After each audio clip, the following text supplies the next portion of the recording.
countdown to the last comic shop in 5, 4, 3, 2, 1.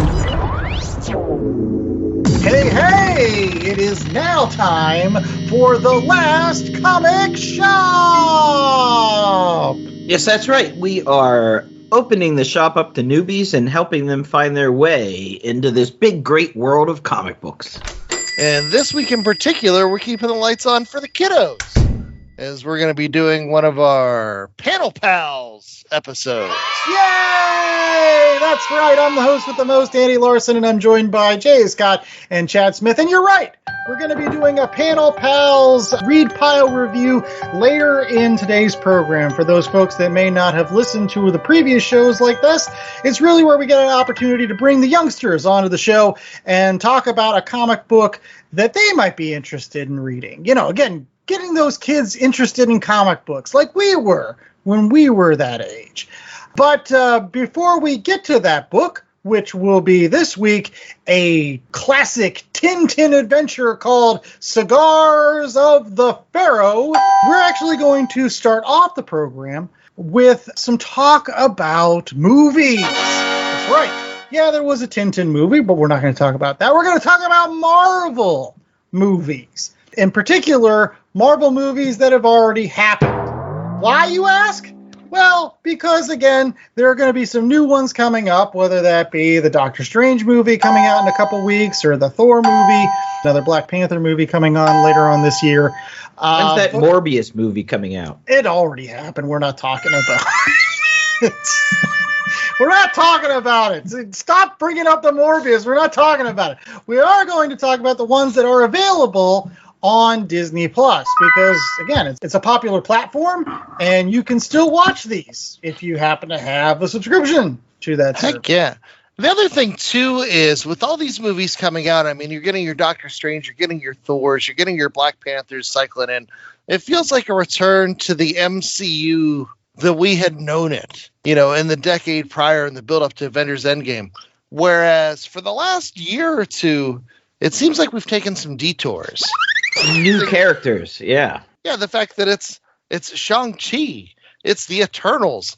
It's a giant celestial destroying the Earth, but nobody from the Avengers coming to help out. That is weird, and we will get to that. Plus the fact that, you know, I still go into comic book shops all the time, and they say, "Hey, Andy, how's the last comic shop going?" And I'm like, "Oh, yeah, what are you talking about on the show?" And I'm like, "Oh, I'm talking about this book. Hey, how was Shang-Chi?" So it seems like people just want, you know, us to plant our flag about these comic book related movies. And since we've done shows in the past on some of them, like you can go back and you can listen to our Black Widow review, you can go back and listen to our Suicide Squad review, you can even go back and hear Chad and I talk about Spider-Man No Way Home. So this is an opportunity for us to plant that flag, to get people saying, hey, yeah, the last comic shop talked about what they thought of these movies before it was too late. And so we're going to start off today's program by talking about these movies. And, of course, we're going to start by talking about Shang-Chi, which was chronologically the first one that we didn't talk about. And real quickly, J.A., would you give us the 10-cent synopsis of what happens in Shang-Chi? Shang-Chi's dad has 10 rings of power and is trying to open up a portal because some evil thing has corrupted his mind. And then Shang-Chi, who's living in exile in California with his best friend, then they're totally platonic, get caught up in it, and they go back and try to defeat the dad in this magical place where there are chickens with no heads and are furry. And in the end, there's a big throwdown fight between Shang-Chi using the 10 rings of power with this dragon thing. And he's got a sister who ends up running the hand. There you go. I'm impressed, dude. Your recollection is on point. Yeah. There's some nice callbacks. There's Trevor Flattery. A.K.A. the original Mandarin from Iron Man 3. And there's also Wong fighting the Abomination. Is it for shits and giggles? I don't even know anymore. Like, it seemed like it was a real fight at the time, and then afterwards, I don't know, it was like a wrestling match. They were all like, oh, you botched that move. I should have had the finisher, 1, 2, 3. It was a clean laydown or something. I don't know. Right, but it was an indicator that the Abomination is still going to be part of the MCU, and that Incredible Hulk movie, while we may have recast Edward Norton, still counts. I wish that was on Disney Plus. I like that movie, and it's kind of like a black hole, like being on that platform. When I look over my MCU in chronological order, it bothers me. But one thing that didn't bother me was this movie. Well, not too much. Like, not as much as the Eternals, which we'll get to in a second. You know, it's one of those things we often talk about when it comes to MCU movies, which is the fact that the MCU movies are kind of great when they take aspects of other films and just be like, yeah, what if this was this kind of film except you added superheroes to it? And they kind of do that here with Shang-Chi. They're like, hey, what if it was a martial arts film? I don't know, the Shaw brothers put together. Like, I'm a huge fan of 5 Deadly Venoms, which is awesome. And how like, many Venoms? 5 Deadly Venoms. So like Venom, Carnage, Toxin.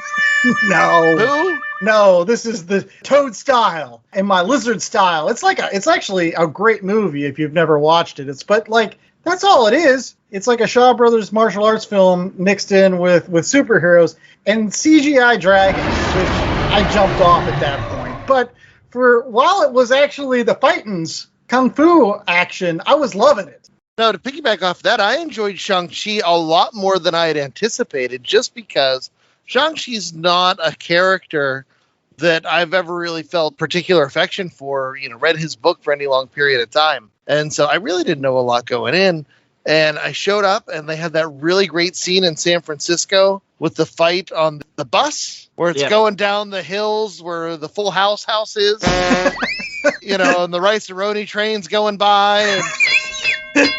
But no, it was a lot of fun. It was very action-packed. We didn't bring Awkwafina as Shang-Chi's gal pal. She did a great job of putting in those one-liners, and then you would mix in those martial arts scenes where, sometimes you get the crouching tiger, hidden dragon. J.A., you're going to know this. What's the name of that type of kung fu with the wires? Wuxia.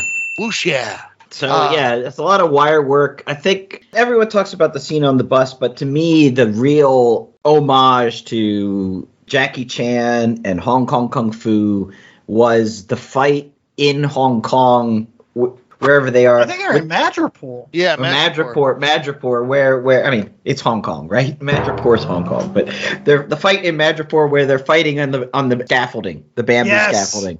That's a classic trope of Hong Kong Kung Fu. And that's after the Fight Club parts, where it's like, how did Shang-Chi become Fight Club?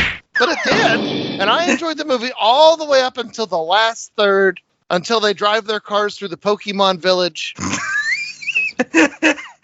And then he fights a dragon. Like, up until then, I'm having fun.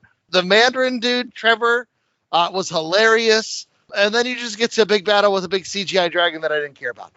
I didn't mind the fight with the dragon. There's a lot of aspects of Chinese martial arts and Chinese kung fu, because everyone thinks about like Hong Kong kung fu, street level kung fu movies, but there are a lot of mystical martial arts movies that come out of China as well. So I was fine with it. Yeah, I think the biggest problem for me is just the fact that, like, again, I was having trouble. There were too many parts of this that kind of seemed like it should have been an Iron Fist movie, but it wasn't. Go to this, like, the secret place, and that's obviously Kunlun, or it should be, because it's even got a dragon there. There is really an Iron Fist show out there already, so they have to call it something else. Plus, let's be honest, Iron Fist brings with it so many problems of cultural appropriation, and even this, they had a little bit of controversy because they had to recast Shang-Chi's father, because in the original comic book, he is very much like the westernized trophy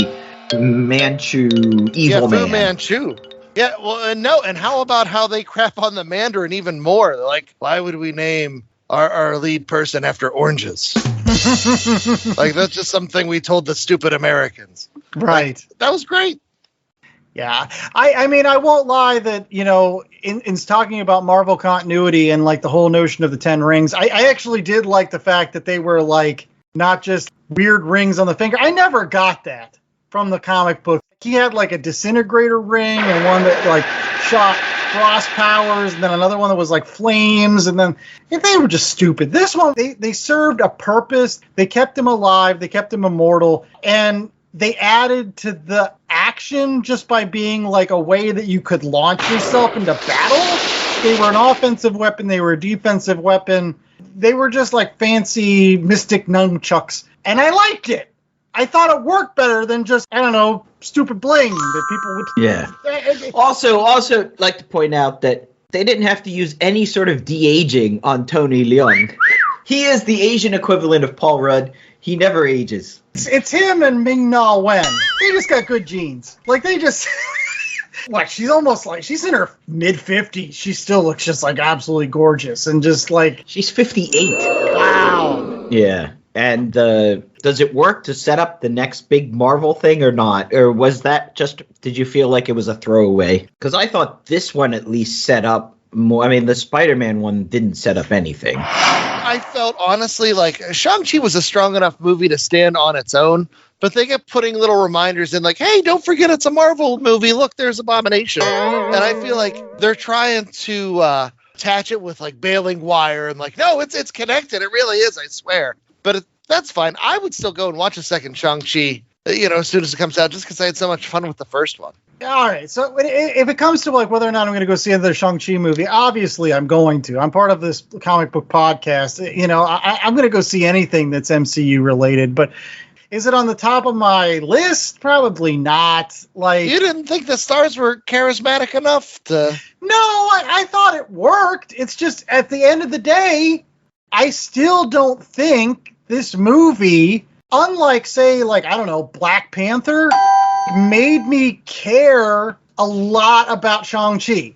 Like, he's still, to me, like a second-tier member of this Avengers universe, maybe even, like, third-tier. Like, he's still not upper echelon. Like, again, what happened with Black Panther, where it was obviously, boom, he was up there with the tops. I don't think that happened here. I think this was just another movie.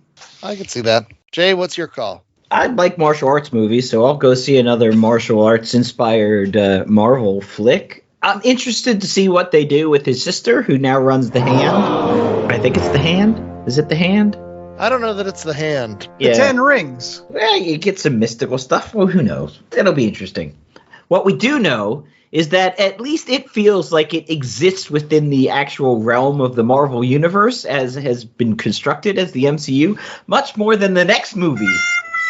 That's ever right. did.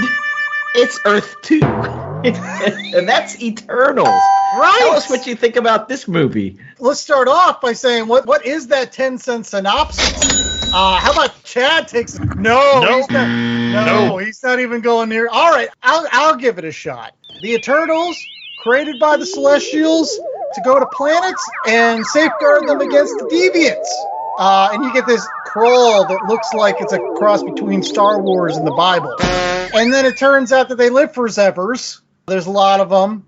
Icarus and Circe and Gilgamesh and Ajax, who's a woman in this one, but in the comic book it's a dude. Whatever. Well, long story short, the Eternals try to hunt all the deviants down. There's some big deviant that comes and is like absorbing other deviants. And then it turns out that they were actually there to basically help blow up the planet so that Tiamat, the sleeping celestial, can be born and then create other universes. I think that's it. Well, not have been that. The whole thing that the deviants were an original creation to make humans or people on planets stronger, and then they got out of control, so they had to make the Eternals to kill the deviants to allow the people on the planet to grow, because once a population on a planet reaches a certain point, then the Celestial can take all the energy that population has created and eat it, essentially be born. I thought the most interesting aspect of the entire movie that was not dealt with enough was how Thanos then, by snapping half of the world away, half of the population of every world away, was preventing the Celestials from being born.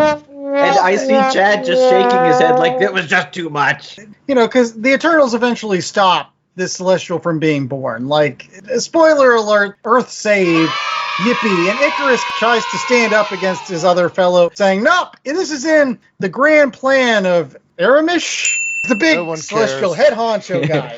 Yeah, now I'm thinking about it. Like, did Icarus survive? I don't remember. Oh, no, he went into the sun. So, let me get my thing out of the way before I fall asleep. We've talked about how Marvel movies like Ant-Man was the heist movie, Captain America was the 70s thriller espionage, blah, blah, blah, blah, blah. The Eternals was Marvel trying to make a DC movie like DC tries to make Marvel movies. Like, remember how they screwed up the first Suicide Squad movie after Guardians of the Galaxy came out? And they're like, no, you got to put a classic rock song in there. And sure enough, in this movie, it's 2 minutes in, there's a classic rock song. It just felt like they took someone with Zack Snyder's artistic sensibilities and like, oh, I would have put a love scene in. Oh, I want to have these long shots of establishing the field of vision and to show the spectacle. And it was very artsy. But at the same time, like after they got done doing their artsy stuff, they're like, oh, but I also have to do all this other stuff that's supposed to happen in a Marvel movie. And instead of making it feel organic, it just felt like a bad knockoff of what it should have been. And at the end of the day, I felt like there was a lot of talent involved in this movie, and all of it was wasted. Yeah. There was no charisma between the main actors. The plot was one where you're scratching your head and like, well, why did they get involved or why didn't they get involved? Too much like it was just trying too hard. Like, it knew it had a tough row to hoe ahead of it because who's going to care about the Eternals? But that movie certainly didn't make me do that thing. Yeah. And I think I said this on our actual show prior to the Eternals coming out when I basically said, I don't know if it's a good idea to take characters nobody's ever heard of and then make the movie boring. That's really what this boiled down to. This movie was 2.5 to almost 3 hours of nothing happening. Nothing of importance, even though everything was cosmically important. You don't care about any, like, they set up like the Deviants as like this big threat, right? This guy absorbing all of the deviant powers. And he doesn't even play a part in the final conclusion of the story. Are you talking about the black goo monster? Yes! Because this movie had a black goo monster. Who cares? Right! He absorbs everything and then just for a reason for Angelina Jolie to just beat up somebody. It's a side battle. The real battle at the end, the one that matters, is everybody fighting Icarus, because that's actually where the stakes are. The Eternals fighting Eternals. The Deviants, they didn't even need to be a threat. The battle was internal among the Eternals. And so it didn't need to have an external threat like the Deviants pushing the plot along. So why even include it? It just wasted time. And they didn't even serve the Deviants either. It just turned them into nameless, faceless garbage monsters. Well, but J.A., you've said some nice things about this movie. For those people that enjoyed it, let's let you have your 2 cents. I think if you suspend everything you know about the MCU and just take it as itself, as a little pocket movie, and assume that it was made on a different universe, you can kind of enjoy certain aspects of it. As Chad said, it's amazing. It looks fantastic. It's one of the most beautifully shot movies that Marvel has done by far. There is some nice interplay between Gilgamesh and Thena. I like that when Thena's losing her mind because she's remembering being cloned and reborn all these times, and Gilgamesh is trying to take care of her. I like that idea. Circe, I don't know. I thought that was a bit bridge too far-y, but some of the whole book was bridge too far. I thought that there were plot aspects that were intriguing and they didn't delve into enough, like Sprite having to be forced to be a kid for so many millennia. But my movie ticket would have been paid the second I saw the giant celestial looking down into Earth at the end of the movie. That scene was just great. Yeah. The rest of it, yeah, it's problematic. I don't think it's the worst Marvel movie ever, but it's in that tier of you've seen it once and you're probably done. You're not going to go rewatch it, even if it's on Disney Plus. Right. I will agree that I liked Gilgamesh as a character overall. I think Gilgamesh was the closest thus far we've gotten in any Marvel movie to actually getting the Thing. Because he had a real Ben Grimm kind of attitude to him. Like, he was caring, he was kind, he was considerate, but he was also strong. He was a good cook, which I thought was hilarious. He makes beer from his own piss every day and quality. But and you're right that there were some intriguing parts. I liked Druig, who could control people's minds, and how he was talking about. I like his resolution to conflicts. Like, I'll just control you, and then you won't do these stupid things anymore. I just, those aspects were heady, and they made me think about, control versus free will and stuff like that. But I don't know, to Chad's point, a lot of it seemed very forced, especially Kit Harington. Like, how do you waste Black Knight like that? Like, he just shows up for like 10 seconds, and he's in the post-credits. Oh, I've got this sword, but I'm just like this love-struck, mooning over Cersei guy standing in the corner. I just completely wasted that snow, bro. Chad just wants this to be over. I do. No, that's the worst part, was it said the Eternals will return. I was like, oh, man. But you did get Harry Styles as Star Fox, even though that's still not appropriate at all, ever, for anybody. But Harry Styles had more charm in that 30-second teaser than anybody in the movie had, and it's like, oh, but you're the worst character. No! So Chad says no more Eternals. J.A., would you see it Eternals too? I don't know if I'd see an Eternals. I wouldn't mind seeing the Eternals with, like, Guardians of the Galaxy. There's some crossover event stuff, but... why ruin a good movie? I say, let's move on. You got better cosmic characters out there. Get a Silver Surfer movie out. Get Adam Warlock. Get anybody. Yes. Well, I would say that. But Surfer... Well, if they're bringing Fantastic Four over, they can bring Surfer. Anyways, J.A. hasn't given us his thoughts on No Way Home. If you want Chad and I's thoughts on No Way Home, go back and listen to our Spider-Man show from December. But J.A., what did you think of this new Spider-Man movie? Well, it was the best Spider-Man movie that the MCU has put out.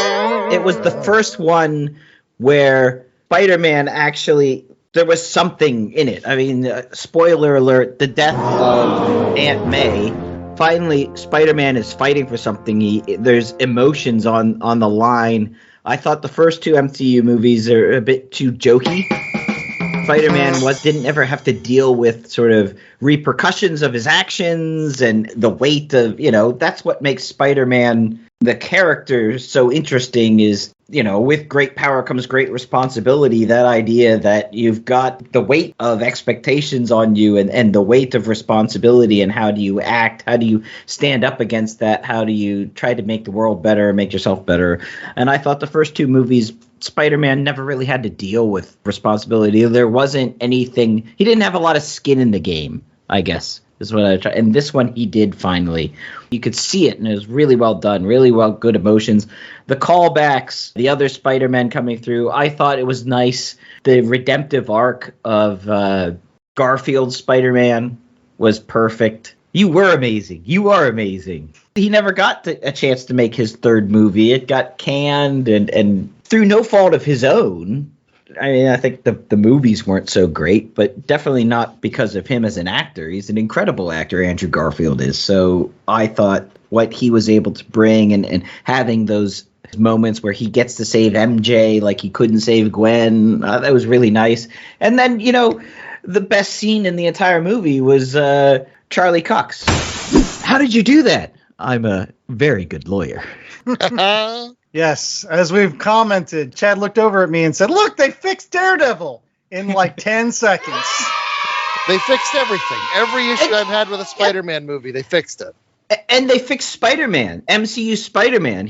Now he's no longer tied to Tony Stark and has all this tech equipment and special suits and everything. Now he really is your friendly neighborhood Spider-Man, carrying the weight of not being able to save his loved one and wanting to make the world a better place. And knowing they're out there, but he can't do anything about it without putting them in more danger. and they fixed Green Goblin, and they fixed Electro, and they gave Spider-Man an origin story, and they did everything they needed to do. It was so good. Yeah. I will say this, that now, if they don't do a street-level Spider-Man with the next movie, I will be supremely upset, because I think that's what they've set the table for. Bring Black Cat in. You don't have MJ anymore, so Black Cat can be the love interest. Have him fight against Kingpin. Introduce Daredevil. Let him be a street-level character for a little bit. No more cosmic grabbing infinity gems. Just let him be Spider-Man. Living in a cheap old apartment. Having to sew his own costume and try to make the rent and make him go work for JJ. More pictures of Spider-Man. All right. Well, we'll be right back after these commercial breaks with our Read Pile review. Yes, it's that panel, pals. Chad Smith is saying goodbye for the rest of the program because he's not going to be on it. So we'll see him next week. But be back with myself, J.A. Scott, and our two sons for that panel, pals review of Adventures of Tintin. Stay tuned. Ta-ta. Have fun with your Tintin. Hello, everyone. My name is Nick. I'm the host of Nikolai's Kitchen, and I'm also the host of the annual Live Stream for the Cure. Live Stream for the Cure is a charity event where we raise money with content creators and podcast partners from around the world for the Cancer Research Institute, a wonderful nonprofit researching cancer immunotherapy, training the body's immune system to fight all forms of cancer. This is a mission and a future that I truly believe in. And myself and my team worked tirelessly over the past 5 years to raise over $50,000 for this cause. This year, we're aiming for our biggest single goal to date of $20,000, and we cannot do it without your help. Please join us for the event May 19th through the 21st, starting at 9 a.m. Eastern, for 45 hours of content from people all over the world. Together, we can bring hope for a future immune to cancer. The more eyes we reach, the more dollars we raise. Please help us in making this goal a reality. Together, we can make a difference. Greetings, henchmen and loyal subjects. I am Evan the Great. Now I'm JVD. We're your hosts of the Fictional Battle Podcast, Crossover Collision, brought to you by the Villains Demand. If you love hearing in-depth breakdowns of your favorite characters and what they are capable of doing while fighting in random battlegrounds against other fan favorites, then this is the podcast for you. New episodes drop every Friday wherever you listen to your favorite podcast or over on thevillansman.com. All right, we're back with more of The Last Comic Shop, and it is now time for Panel Pals! Yes. Comic Shop, we like to do some Read Pile reviews for the kids. Comic books should be for children. Historically, it has been the biggest audience for comic books, and here at The Last Comic Shop, we want to make sure that the next generation of readers are picking up those comic books so that their children can have comic books in the next, 25 to 30 years. So today's program, we've got a wonderful one that, although is not very popular in America, is hugely popular everywhere else. It's kind of like soccer or football. Yes. It's a beautiful game. This is the beautiful comic. It is, and it is gorgeous. That clean style that Hergé, also known as Charles Remy, basically developed with the Tintin comic strip, and then later on you'll have to help me out with this, J.A. They made these things called BDs, which bandes dessinées, which literally translates into drawn strips. So that would be a newspaper strip, essentially. So, and we'll get into it, I think, when we look at the book. Some of those elements made their way into the collections of these strips that then were put out as graphic novels. That is what we're covering on today's program for all the kids. We're covering one of the graphic novels. I think it's the fourth in the series, and it's called Cigars of the Pharaoh. And without further ado, let's go ahead and bring on our guest co-hosts for today, both J.A. and I's sons. We've got Alex Scott, who has graced us here on The Last Comic Shop before. How you doing, Alex? Wonderful. Very good. And we've also got a newcomer to The Last Comic Shop, my son, Jakob Larson. How you doing, buddy? Awesome. All right. So passing on that great tradition of not only reading comic books, but talking about comic books. That's right, because what could be better than reading a comic books than having a fully formed opinion of them when it makes absolutely no sense? All right. Well, we're going to let the kids do a lot of the talking from here, and we're going to start off. Jacob, would you like to give us the 10-cent synopsis for what happens in Cigars of the Pharaoh? What's this all about? He's like going around the world on a vacation at the beginning. Then Thompson and Thompson come because they found drugs. We found Thompson and Thompson. They were some of your favorite characters, right? They're detectives. Are they smart detectives? Kinda. They make mistakes a lot. Falling out of cars and punching each other by accident. So then Thompson and Thompson come try to arrest Tintin. What was Tintin trying to do before they arrested him? Like, where was he planning on going? He met Dr. Sarcophagus. I don't know how to pronounce it. I think it's sarcophagus. Sarcophagus. Sarcophagus. Yes, and then later in the story, he is Ramses II. Oh, then he's Ramses II by the end. Because he goes crazy. He goes crazy? How does this happen? Yeah, why does he go crazy? Because an Indian character shot like a thingy in their neck and made them crazy. Okay, like a dart. Yeah, dart. Okay, yeah. So it was a poisonous dart shot in their neck. A blow dart. A blow dart. So this book is all about the fact that Tintin is on a little bit of a holiday when he gets wrangled into an international drug smuggling ring. He's got to investigate it and expose it. So it turns out that they're trying to, smuggle drugs in the cigars. And so he finds this secret society that is got the some sort of symbol, and they're the ones that are smuggling in the drugs and yes, they're smuggling drugs inside the cigars, trying to get them into India. And that's one of the things about the Tintin books is they are fairly realistic, but at the same time there's some slapstick elements, some comedy elements, a lot of running around, but high adventure. Yeah, it's sort of like a kid's version of Indiana Jones, I always felt, essentially. Right? And I'm sure that Tintin had a big effect on Spielberg and Lucas when they were writing. I mean, obviously it's all the adventure serials and stuff. Yeah, so this is like a direct influence. This is, has some of the elements that made Indiana Jones so exciting. You're going all these places around the world. There's always action. And for those kids listening, there is actually a animated Tintin movie that was released a couple years ago, and it was actually directed by Steven Spielberg, who also did the Indiana Jones movie. So again, you're right on target there, J.A., in that there's a direct correlation between Tintin and the adventures of Indiana Jones. Yeah, let's go ahead and get into initial thoughts. And we're going to go ahead and start off with our veteran, Alex. What did you think of Cigars of the Pharaoh? Was this a good Tintin book to start with? As the first Tintin book I've been reading, yes. It's like Indiana Jones for kids. Who was your favorite character? The dog. The dog. I think that's interesting because in the book, the dogs can speak, right? Yep.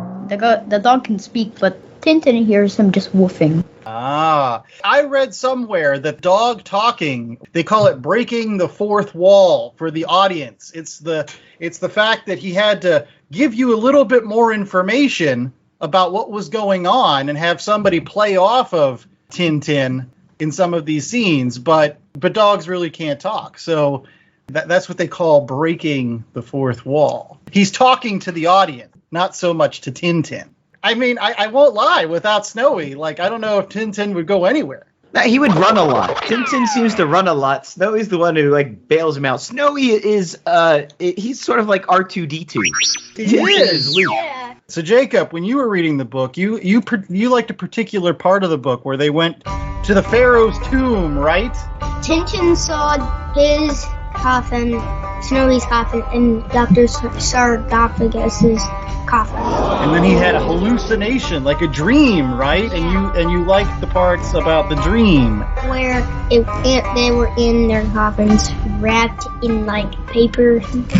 Oh, like mummy wrappings. Yeah, he was having a little bit of a nightmare. Alex, what did you think of that scene? It was pretty confusing. At first, I thought it was a sandstorm, like knocking him out, but it was like gas at it.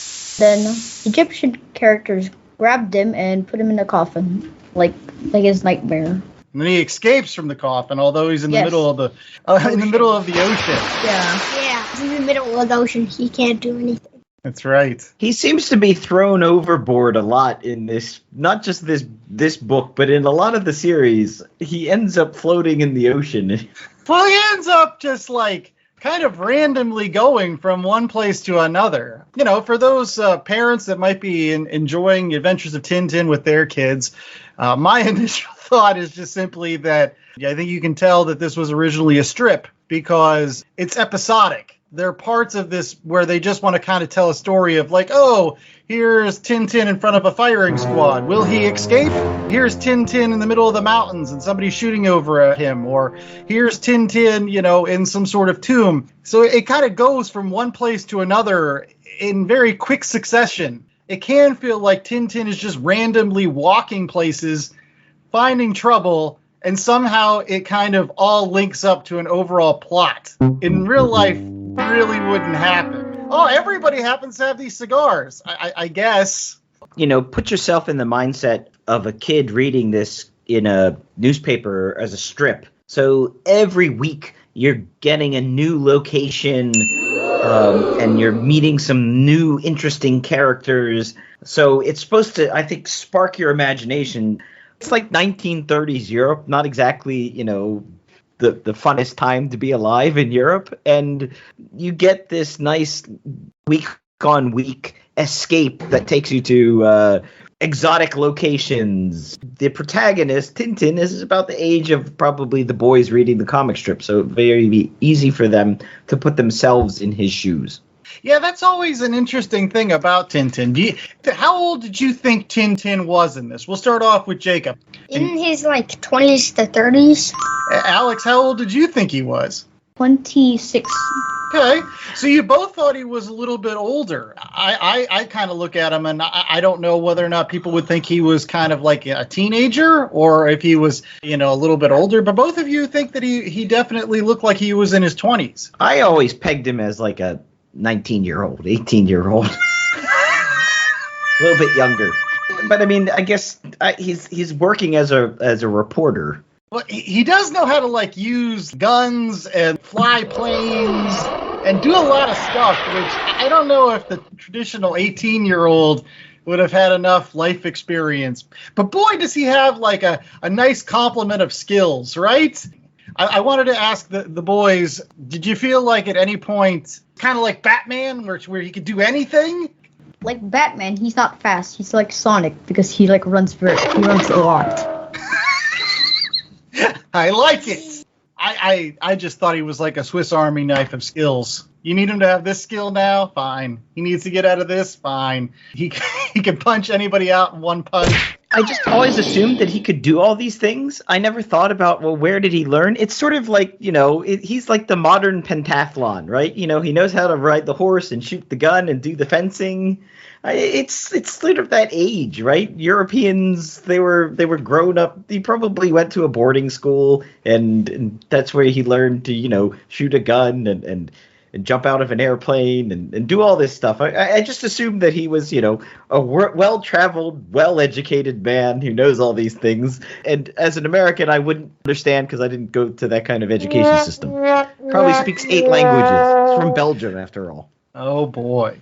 I will say this, that both the boys not only read the comic book this week, but we also watched a fantastic animated series that was released in the late 1980s by Nelvana. Right. They actually also did some Star Wars animated shorts, like the first appearance of Boba Fett. And Ellipse Program, which is the French animation studio. And it's a fantastic series because they even took some of the original artwork from the Tintin comic books and did storyboards based on it. So it's very, very comic accurate. Yes, very, very faithful. And I believe if you have a Amazon Prime account, it's on Amazon Prime, so you can stream it there. But I've also seen it for free on YouTube well worth the effort. I think it captured the spirit. What was your opinion of the cartoon versus the book? Okay, so the comic book had two things. First, it had more like parts in it, which they didn't show in the animated series. And secondly, the dog didn't speak. They couldn't see the dog speaking. Yes, that was a big thing too. So I thought that the cartoon edited quite well the story and made it a little bit better. But I think you do lose the dog speaking and the other animals speaking, which did bring some humor. Well, Jacob, what did you think of the cartoon versus the comic strip? Did you like one over the other, or? They were different. They took out a couple parts from the book. Oh, okay. I liked more in the TV show than the comics because they did less running around. Yeah, the running around was a little bit distracting at times. Although I can understand what J.A. was saying, and it did have a lot of little fun little jokes and things in there. But if you were just trying to pay attention to the plot, I think the cartoon is the way to go. In the comic strips, it seems like Tintin's just randomly finding these people that are part of the Cigar of the Pharaoh cult or whatever, the people trying to smuggle. But in the animated series, it's much more deliberate. You know, he goes from one place to another on purpose. Like, he just doesn't happen to be going there. He's like, oh, I found this clue. I'm going to go here next. And I found this clue, right? Yes. Like in the area where they found, like, the Egyptian, his friend was missing. Dr. Sarcophagus found a button, and he just pushed it, and the button was the door. Okay. And the door just closed. Yeah. Yeah, he tended to fall asleep a lot. There was always knocking him out, and he was waking up. There was a lot of knocking out overall. Like, a lot of people take naps. Another interesting character that you are introduced to, you brought it up, Alex, is Dr. Sarcophagus, who is actually a precursor to a character that would show up in later Tintin books called Professor Calculus, which is kind of like the eccentric, bumbling, yet extremely smart scientist character. What did you think of Dr. Sarcophagus? Was he there just for laughs, or did he advance the plot, do you guys think? He was necessary because he wanted to find Egyptians, all those stuff, but then he gets himself in troubles. I'm gonna agree with Alex that he is necessary. He moves the plot forward because he goes down and then he becomes missing. Snowy digs up a cigar and Tintin picks it up. Oh, okay. And it has the Pharaoh symbol. Well, there's a term for what I think he is, and it's called a MacGuffin. For those kids that are listening to today's program, and a MacGuffin is kind of like anything in a story that the hero's trying to get. Like in Indiana Jones, there's this thing called the Lost Ark. Indiana Jones has to get this thing. Or in Lord of the Rings, the ring, that's the MacGuffin. And so it's like just an object that really doesn't serve any purpose other than driving the characters towards an end goal, an Excalibur at the end of their quest. So I felt like Dr. Sarcophagus wasn't exactly a character as much as he set up the plot. He disappears sometimes, so that keeps the plot going forward. And anytime he's on there, though, he's just kind of silly. It took me out of the story a little bit. I won't lie, I wasn't a huge fan of some of the humorous elements of Tintin. I was there for the adventure. Did you guys like the comedy, or did you like more of the adventure parts? Like 40% of the humor and 50% of the ghost adventure. Okay, so what's the other 10%? The other 10%? Because you said 40% of the humor and 50% of the adventure, so you still have 10% left. 10% of the snowy? 10% of the dog. That's right. Yeah. All right. Jacob, did you like the humor or did you like the adventure more? I like the adventure more. I am going to give that 60, and same with Alex, I'm going to give that 40. Okay. So you both looked at this as more of an adventure book, which is interesting. But let's go ahead and get to some ratings for Cigars of the Pharaoh. And, of course, on every single read pile we have in the Last Comic Shop, we have J.A. give a rating scale. So what is our rating scale for Cigars of the Pharaoh, J.A.? Well, we will do 1 out of 4 floating coffins. Again, that was one of those parts where I was just like, that's not believable that he would have survived this. Like, he was put in a coffin, set adrift, and just happened to be picked up by another boat. Like, he must have been in a main shipping lane. There's a lot of coincidence involved in this. So we're going to go ahead and start off with the kids, and we'll start off with our veteran, Alex. How many floating coffins do you give Cigars of the Pharaoh? 3. Why a 3, Alex? 3 things. Adventure, the dog, and the humor. That does add up to 3. So, Jacob, how many floating coffins are you giving this? I say it's 2.5. 2.5? Which seems like you didn't like it as much as Alex. Why the 2.5 versus the 3? Did a lot of running around, and also I've read some other Tintin. So the running around was a distraction to you compared to some other Tintin books? Yeah. Which other ones have you read? The crab with the golden claws and Blue Lotus. Okay. J.A., how many floating coffins are you giving this? I think I'll give it 3. You know, it takes you to faraway places, and he goes halfway around the world. He goes from Egypt to India and points between. So that's always exciting, the adventure and the excitement of it, and the whole mystery plot, trying to figure out what's going on. I guess I would take it down from 4 because there are some moments that are so outlandish that you kind of roll your eyes, like when the tiger jumps in the basket and he puts the straitjacket on a tiger. Yeah, there were a couple moments like that where it was, you could tell it was a comic strip. You're right. And like, while I liked the talking dog, I didn't really like the talking elephant. So I don't know, maybe that just means I like my elephants to be quiet. Yeah, I think I'm going to give this 2.5. Like, I agree with Jacob that there were better Tintin collections out there, especially if you're new to the Tintin series. The one that I would probably start folks off with is called Secrets of the Unicorn, which is a really great story with Captain Haddock, who is kind of like a better sidekick than even Snowy. Horrific hurricanes and blustering this, he's kind of like Popeye. Like he's an old sea dog, and so he always has interesting stuff to say. And it's all about finding secret pirate treasure. And for those folks that might watch the animated movie Steven Spielberg made, that's based a lot on the plots of both Secrets of the Unicorn and Red Rackham's Treasure. So if you liked this book that we covered on today's program, I would highly recommend reading those. But there were too many scenes in this that they took me out of the story because, to your point, J.A., they were just too ridiculous.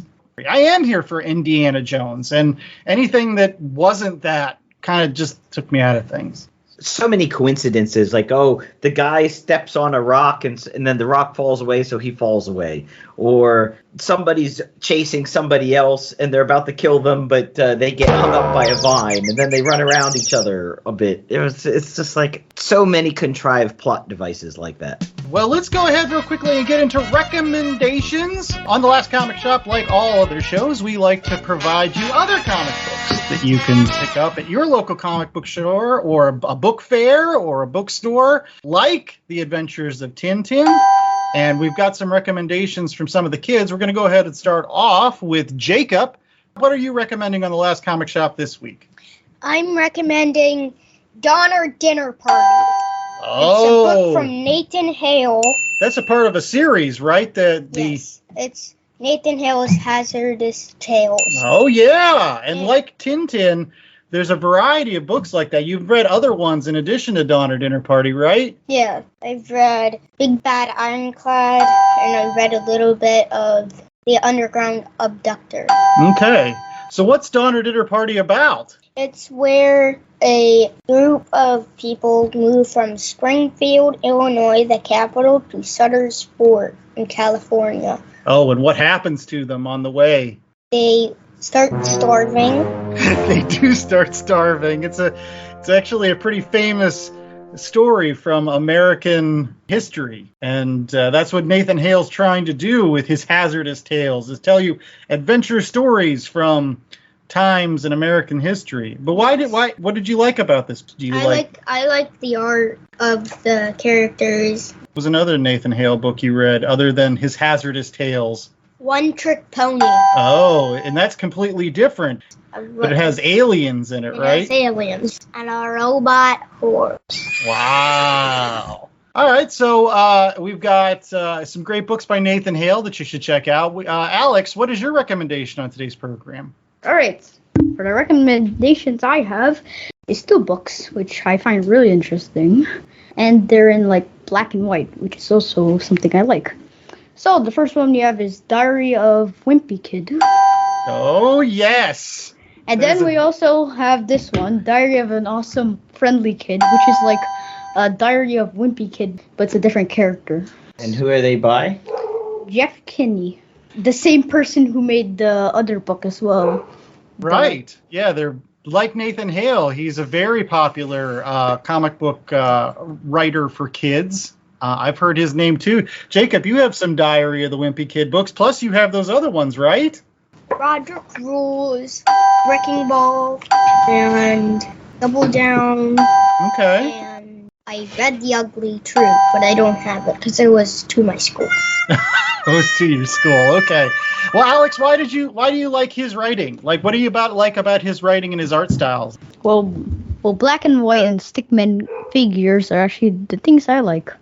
There was a guy that came out with a book called Understanding Comic Books, and he talks about how the fact that, like, the closer you get to stick figures, the more universally accepted they are. Because, again, like, everybody can draw a stick figure. Everybody can relate to a stick figure. And so the simpler the drawings are, the more widely accepted sometimes the story can be. So that's neat that you said you liked it because of the stick figures. That gives credence to somebody named Scott McCloud that we've talked about on this program quite often. J.A., do you have a recommendation for us this week? I do. As we said, the Tintin books were sort of like younger Indiana Jones, so I'm going to recommend the original Dark Horse run of Indiana Jones and the Fate of Atlantis, which was the comic adaptation of a CD-ROM game. Oh, wow. See, all the kids on that don't even know what those are. I know. We are going pure 1990s on this. So it's the Dark Horse put out a 4-issue comic book adaptation of a point-and-click adventure game that was available on CD-ROM for Amiga, DOS, and Macintosh. Ah, I do remember that. Yes. Because we didn't have a lot of other Indiana Jones at the time. So No, very... and if you remember, I bought it just for the covers alone. Each cover looked like a movie poster. They had that painterly quality. They had done painted covers, and you had Nazis as the bad guys, and there's a plot where they're trying to, find the lost city of Atlantis. I would say that if you like Tintin and you like that sort of adventure stuff and you like the Indiana Jones books, this would be perfect, right up your alley. Okay. Well, for my recommendation, real quick, I'm going to go ahead and bring up some of the Carl Barks Duck Universe books. If you've never read any of the original Carl Barks Donald Duck series, Fantagraphics has put out a lot of them in trade paperback and in hardcover over the years. And for those folks out there listening that enjoy DuckTales, a very popular cartoon series out there about the world-traveling adventures of Scrooge McDuck with his nephews, Huey, Dewey, and Louie, and Donald Duck and stuff, and as they run around the world looking for treasures and missions and things. It's kind of like the American version of Tintin. There's that adventure element, that swashbuckling element, that world-traveling element, plus a lot of the humor. And it's sometimes easier to digest the humor when it's a bunch of anthropomorphic ducks as opposed to a person. And you're like, no, this would never happen. But when it's a duck, you just accept it. Exactly. It's more cartoony. So, yes, you could put a tiger in a straitjacket. And one in particular that I can recommend is Donald Duck Lost in the Andes. I just like these. So for those folks that like Tintin, pick up those Donald Duck. They're also really great. And what's also really great is The Last Comic Shop. We hope that you enjoyed not only our segment of Panel Pals on today's program, but also our review of all those Marvel movies that we didn't do before. And so if you like our show, make sure that you rate, review, and subscribe over on www.lastcomicshoppodcast.com. blockbuster.com. Yeah, that website has all of those links, Dad. Yeah, it does. What else does it have a link to? YouTube. Oh, YouTube, where there's videos of unboxings and all kinds of comic books and action figures. Also find us on social media at Last Comic Shop on Twitter and Instagram. And when you're on the website, you can find a link to our merch store where you can get t-shirts and tote bags, coffee mugs, and this week only, a special survival kit for when you're fighting a tiger. I don't know how we put our logo on that. In any case, make sure that you also check out a local comic book shop near you where you can find all kinds of stuff, such as the adventures of Tintin, as well as old Indiana Jones comic books. Maybe you can find some of the Nathan Hale books, like Donner Dinner Party. Maybe you can find Diary of Wimpy Kid. You need to find a local comic book shop in your area. Check out the comic book shop locator at www.comicshoplocator.com. Thanks for tuning in on the Last Comic Shop and Panel Pal. All right.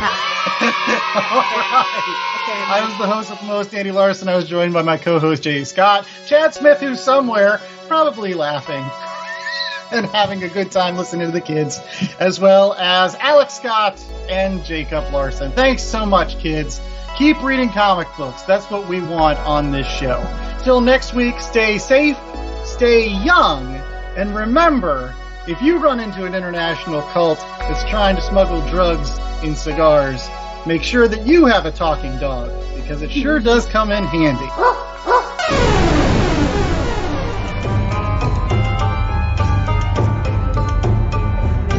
The Last Comic Shop was a 2022 Black Angus production.